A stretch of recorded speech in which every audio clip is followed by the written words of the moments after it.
Welcome to the School of Love, the place where miracles are normal.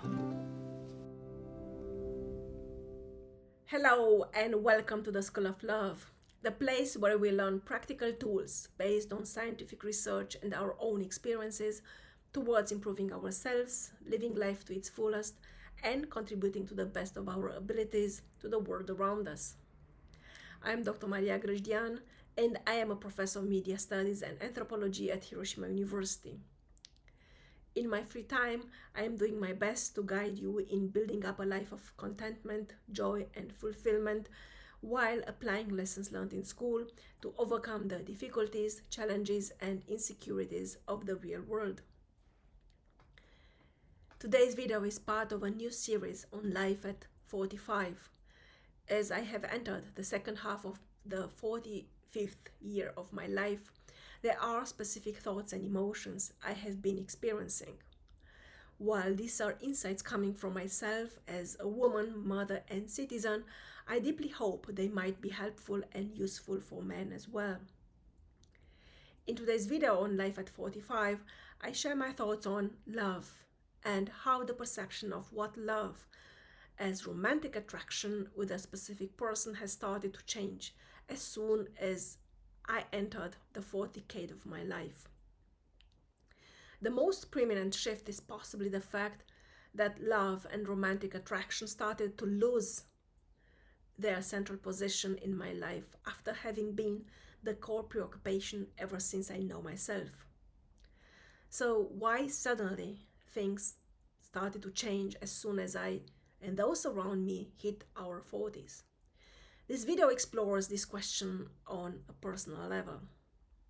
And now, first things first, that is, two important disclaimers. The first disclaimer serves to strongly emphasize the fact that this YouTube channel, the School of Love, is not part of my educational and research activities at Hiroshima University. It is nonetheless part of my privilege, joy, and sense of duty to propagate and implement knowledge, information, as well as motivation and inspiration outside the limited framework of academic endeavors. Together, we can build up a better tomorrow for as many of us as possible. The second disclaimer relates to the fact that I'm a trained musician and musicologist, not a psychologist, therapist, or counselor. The ideas I am sharing in my videos reflect my deep-going preoccupation with life, my own life and other people's lives, and express the results of my experiences, research, and for better or for worse, my failures, as well as my recovery from those failures, recovery which is continuously ongoing. The ideas expressed in the videos on this channel, named the School of Love, cannot and may not and must not replace the consultation with specialists in whichever areas of your life you might have questions or you might struggle with. If you are new to the channel, at this moment I would like to ask you to please consider subscribing, sharing, liking, commenting. Thank you very, very much. This helps us not only with that mysterious algorithm which seems to dominate the YouTube galaxy, but also with contributing to the expansion of the community of humans doing their best to impact positively the world and those around them by discovering their authentic selves and living life wholeheartedly. Thanks again. So, how has the perception of love and romantic attraction changed since I have turned 40, and actually more since I have been approaching my mid-40s? So first of all, suddenly I have realized that life has more to offer than just being in a romantic relationship with someone. For my entire life, women in my generation, all over the world, we were still educated and trained to only conceptualize life as being part, as to only conceptualize life as being part of a couple, a heterosexual couple, of course.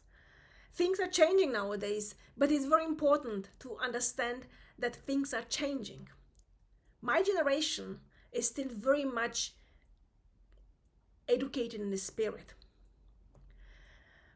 And a lot of troubles in my life have happened due to this obsession of being coupled with someone, regardless of how good or bad that person might be. So the avoidance at all costs of singlehood was essentially even more important, even more crucial, even more vital, even more essential to my life, like as the lives of all women around me, than earning money, for instance. Yeah, so one can rely on a partner to earn more money and therefore to make sure that the financial or the economic status or the economic security is there. But having a partner is paramount to one's life. Of course, this is nonsense, right? Of course, this is nonsense. This idea of heteronormativity, as feminists call it, and more particularly of patriarchal heteronormativity, which means women are embedded in a relationship, romantic sexual relationship called marriage, with a man, and they have to submit to everything that man says, does, feels, and so on. This is a construct, we call it marriage, right? This is a construct, this is a social construct created millennia ago, I would say, in a time in which humans were living, I don't know, 20, 25 years the most. Those who would survive infancy and toddlerhood and then adolescence, right? And nowadays, this is obsolete. And once I have I have started to approach my mid-40s, I realized that rather than being in a relationship or a marriage or some sort of couple with a man and then adapting myself to what that partner might say, and submitting to his desires, his expectations, his priorities. Well, I can be by myself and I can have my own life. And that was for me like a revolution. That was for me, like a huge paradigm shift in the way I have started to see my own life. Suddenly, love and romantic attraction were not the center of my life. I didn't have to put so much effort into having some sort of relationship. I'm not saying this is not good. This is, of course, again, a personal choice, but it is a choice, and it must become a choice, not a social constraint. I see around me so many dysfunctional couples. Oh, married couples, non-married couples, conventional, not conventional couples, and so on. And some of them have been together for decades. Some of them have been together for only for years or even for months. And the way one of them has to give up his or her own identity, at least partially, so that the couple works, the pair works, is actually scary. I also don't know why this has become like this.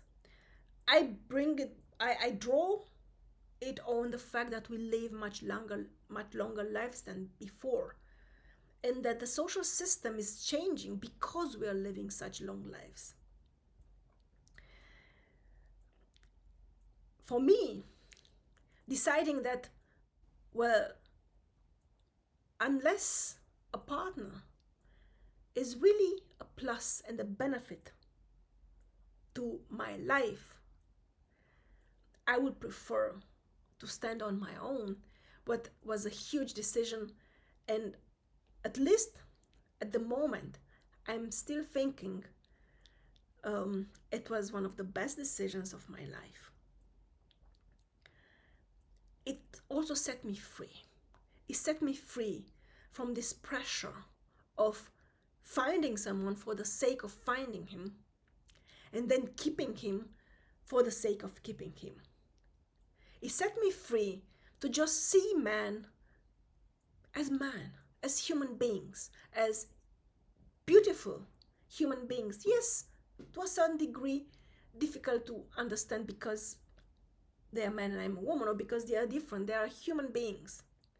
Yes, adorable at times. Yes, complicated at times, but independent human beings, not as someone who could give me a specific status so that I get my social validity and the right to exist as a person.